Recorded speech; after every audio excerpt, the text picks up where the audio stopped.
যে ধর্ম যার যার উৎসব সবার, এটা হয় না, এটা হয় না। ধর্ম যার উৎসব তারই, এটা ইসলামের সাথে কন্ট্রাডিকশন, ইসলামের সাথে একদম সাংঘর্ষিক কথা। এটা যার যার ধর্ম, ধর্মীয় উৎসবটা ঠিক তার তার। আল্লাহ রব্বুল আলামিনের সাথে যেখানে সরাসরি শিরিক করা হচ্ছে, যেখানে মহান আল্লাহ তাআলা আপনাকে আমাকে সবাইকে তাকে সৃষ্টি করছেন, সেই মহান আল্লাহ রব্বুল আলামিনকে বাদ দিয়ে মাটি দিয়ে বানানো একজন মহিলা বা তাদের এরকম উত্তরসূরি এরকম বাঘের সাপের পূজা করতেছে, আপনি সেটাকে আপনার নিজের উৎসব যদি কেউ মনে করে, তাহলে সেটা মুসলমান থাকার কোনো অবকাশ আছে তার? কাফের মুশরিক বেঈমানেরা বলেছিল যে মুহাম্মদ, আপনি যেই দিন নিয়ে এসেছেন, ঠিক আছে, আমরা একটু হলেও স্বীকার করে নিচ্ছি যে ওই দিন সবচাইতে বেশি পারফেক্ট। তবুও একটা বিষয় তো থাকেই, সেই বিষয়টা হলো কি, আমরা যে প্রজন্মের পর প্রজন্ম বাপদাদার যে ধর্ম আমরা পালন করে আসতেছি, এই ধর্ম থেকে তো আসলে আমরা হুট করে আপনার দিনে চলে আসব, এটা তো খুব সহজ না বিষয়টা। এই জন্য কী করা যায়, আসেন আমরা একটু মিউচুয়াল আন্ডারস্ট্যান্ডিং করি, একটু মিলেমিশে চলি, দাওয়াতটার কৌশলটা পরিবর্তন করেন, যেভাবে আপনি দাওয়াত দিচ্ছেন দাওয়াতটা পরিবর্তন করেন।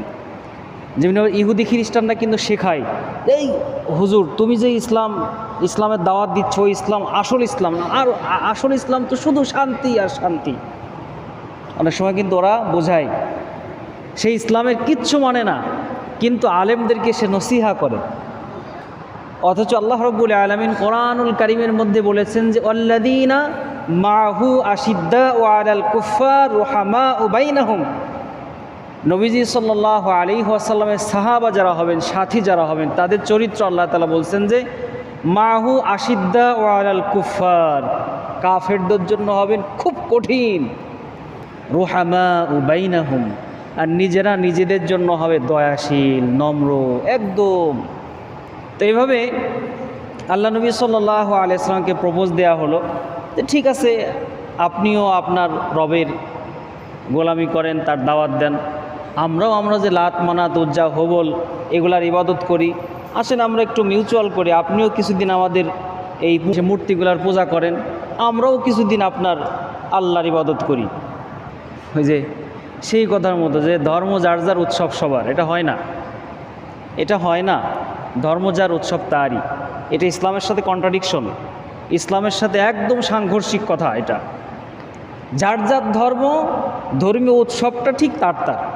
সেখানে নিরাপত্তা বিধানের জন্য যদি এমন হয় সংখ্যালঘু যারা আছে তাদের ধর্মীয় উৎসবে কোনো প্রকার বিশৃঙ্খলা সৃষ্টি হতে পারে, সেই নিরাপত্তা বিধানের দায়িত্ব হচ্ছে মুসলিম সরকারের, সিকিউরিটি দেওয়ার দায়িত্ব। তাই বলে আপনি সেই ধর্মে তাদের ধর্মীয় আচার অনুষ্ঠানে গিয়ে সম্পৃক্ত হবেন, আল্লাহ রব্বুল আলামিনের সাথে যেখানে সরাসরি শিরিক করা হচ্ছে, যেখানে মহান আল্লাহ তাআলা আপনাকে আমাকে সবাইকে তাকে সৃষ্টি করছেন, সেই মহান আল্লাহ রব্বুল আলামিনকে বাদ দিয়ে মাটি দিয়ে বানানো একজন মহিলা বা তাদের এরকম উত্তরসূরি এরকম বাঘের সাপের পূজা করতেছে, আপনি সেটাকে আপনার নিজের উৎসব যদি কেউ মনে করে, তাহলে সেটা মুসলমান থাকার কোনো অবকাশ আছে তার? আল্লাহ রব্বুল আলামিন এই কথার প্রেক্ষিতে সূরা কাফিরুন নাজিল করেছিলেন। আর আসলে আসেন মুহাম্মদ, আসেন, ঠিক আছে, আমরাও আপনার ইবাদত, আপনার আল্লাহর ইবাদত করি, আপনিও আমাদের মূর্তিগুলার পূজা করেন, আসেন। আল্লাহ তাআলা বললেন, বলে দেন, কুল ইয়া আইয়ুহাল কাফিরুন, হে কাফেররা শুনে রাখো, লা আ'বুদু মা তা'বুদুন, আমি তার ইবাদত করি না যার ইবাদত তোমরা করো, ওয়ালা আনতুম আবিদুনা মা আ'বুদ, তোমরাও তার ইবাদতকারী নও যার ইবাদত আমি করি।